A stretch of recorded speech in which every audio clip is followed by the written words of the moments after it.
नमस्कार दोस्तों, स्वागत है आप सबका आपके अपने यूट्यूब चैनल रेनबो स्टडी में। दोस्तों, आज का हमारा टॉपिक है सहस्त्रावस्था।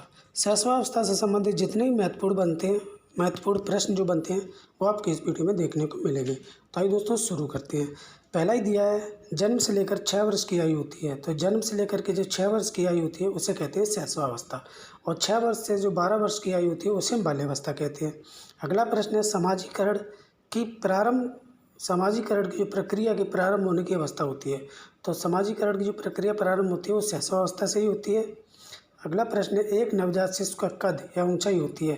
तो मनोविज्ञान के अनुसार जो एक नवजात शिशु की जो ऊंचाई होती है यानी कि लंबाई होती है वो होती है 51 सेंटीमीटर या फिर 20 इंच। अगला प्रश्न है, 3 से 6 वर्ष तक का बच्चा अर्ध स्वप्न में रहता है। तो यह कथन किसका है?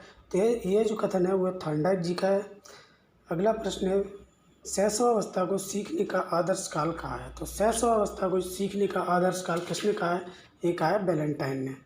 अगला प्रश्न है, सबसे तेज शारीरिक विकास होता है। तो सबसे तेज जो शारीरिक और मानसिक विकास जो होता है वो होता है सहस्त्रावस्था में। विकास की प्रक्रिया होती है, तो विकास जो है गर्भावस्था से लेकर जीवन पर्यंत तक चलता है। अगला प्रश्न है, मनुष्य को जो कुछ भी बनना होता है प्रारंभ के 4-5 वर्षों में बन जाता है। यह कथन किसका है? तो यह कथन जो है सिगमंड फ्रायड जी का है। अगला प्रश्न है, नवजात शिशु में हड्डियों की संख्या लगभग होती है। तो नवजात शिशु में जो हड्डियों की संख्या होती है 270 होती है, और ये बाल्यावस्था तक पहुँचते पहुँचते 300 हो जाती है, और किशोरावस्था में पुनः 206 हड्डियाँ हो जाती हैं। अगला प्रश्न है, कौन सी अवस्था में दोहराने की प्रवृत्ति तीव्र होती है? तो वो होती है सहस्त्रावस्था में। सहस्त्रावस्था में होती है दोहराने की प्रवृत्ति।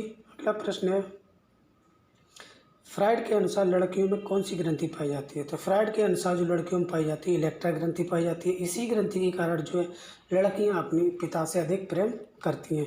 और फ्रायड के अनुसार लड़कों में जो ग्रंथि पाई जाती है वो होती है ओडिपस, यानी कि लड़कियों में इलेक्ट्रा ग्रंथि और लड़कों में ओडिपस ग्रंथि। इसी ग्रंथि के कारण जो लड़के अपनी माँ से अधिक प्रेम करते हैं। अगला प्रश्न है, स्वप्रेम की भावना का विकास होता है। स्वप्रेम की जो भावना का विकास होता है वो सहस्त्रावस्था में होता है।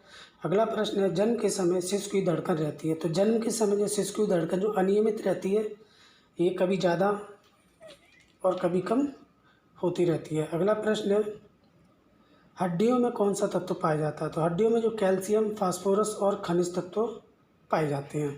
अगला प्रश्न है, किस अवस्था में दांत बनना शुरू होते हैं?